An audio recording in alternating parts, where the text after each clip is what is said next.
I mean, all I have to say to that is these are the kind of people who grow up and become those congressmen, those rioters who incite violence, cause harm, only to retreat right at the moment when people are trying to hold them accountable and call for peace or ceasefire. And it's because at this young age, exactly, or younger, no one taught them that it's not okay to cause harm, to hurt people, only to retreat in the face of accountability and wave your white flag and say that you now want peace, when what you're actually saying is you now don't want to be held accountable or have a mirror to make you face your harm, to make you face your guilt, to make you face how you hurt others. And I have talked about this, I feel like a broken tape recorder. I have talked about this phenomena of true justice for so long, where, you know, it's not the outright Nazi, it's not the outright Trump supporter. I mean, sometimes it is, but the true danger lies, as MLK said, with the white moderate. It's that person with just enough privilege, just enough life experience to make them think that they are invincible when it comes to personal accountability.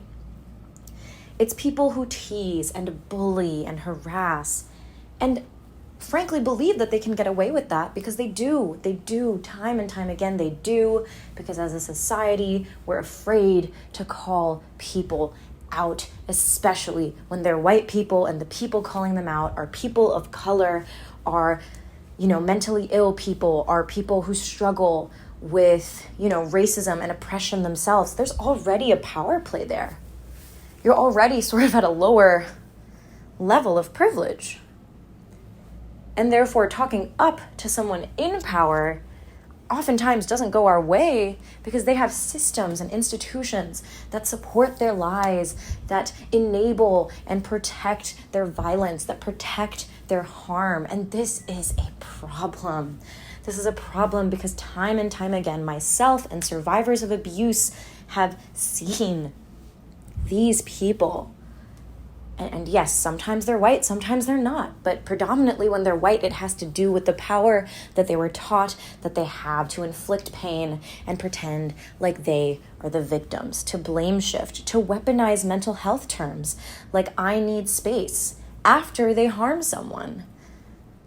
It's like slapping someone only to plug your ears when they're trying to tell you that that wasn't okay, right? Because that is the equivalent of what's happening in society. I've seen it happen with various friend groups, with various relationships across the globe, and it is never okay. It is always a problem that somehow, because of privileges and institutions that support people with privilege, they get away with it.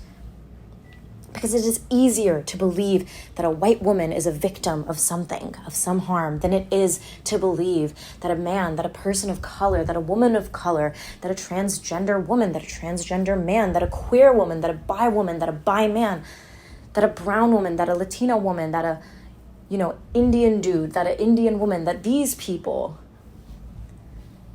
are easier targets to point fingers at, even when they're the victims of harm themselves. That even in spite of being hurt by white people use their power and their privilege to try to change up the narrative, to try to say, when you hold me accountable, I am harassed. They redefine these words in a way that supports the continuation and the perpetuation of the harm that they want to continue to cause. They use their privilege like a hall pass. They get their friends in on it. I have seen this time and time again, and it boils my blood. Everyone deserves dignity. Everyone deserves basic respect and love. And at the end of the day, I have not seen enough white people give brown and black people the benefit of the doubt. They'll hear the white side of the story. They'll hear the white side of the story. They'll hear the white lies. They won't question them. They won't think critically. They won't think open-mindedly. At the end of the day, there's a weird form of nepotism of my best friend, my boyfriend, and these white cliques usually have each other's back, but not in a healthy way, in a toxic way. That means even if someone's a rapist, even if someone's a, perpetual abusive person, they will stand by that. They don't stand by ethics. They don't stand by what is just. They don't stand by true justice. Capital T, capital J, true justice. I'm writing an academic journal on this. And I think true justice means not just posting things like let's support women and getting 45 likes on it.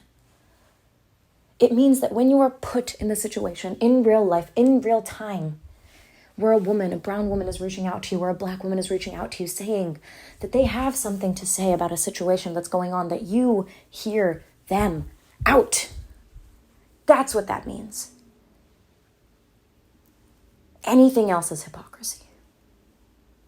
Shutting your ear to different perspectives that you're afraid to hear because they might hold you accountable for your harm that you're not ready to face yet.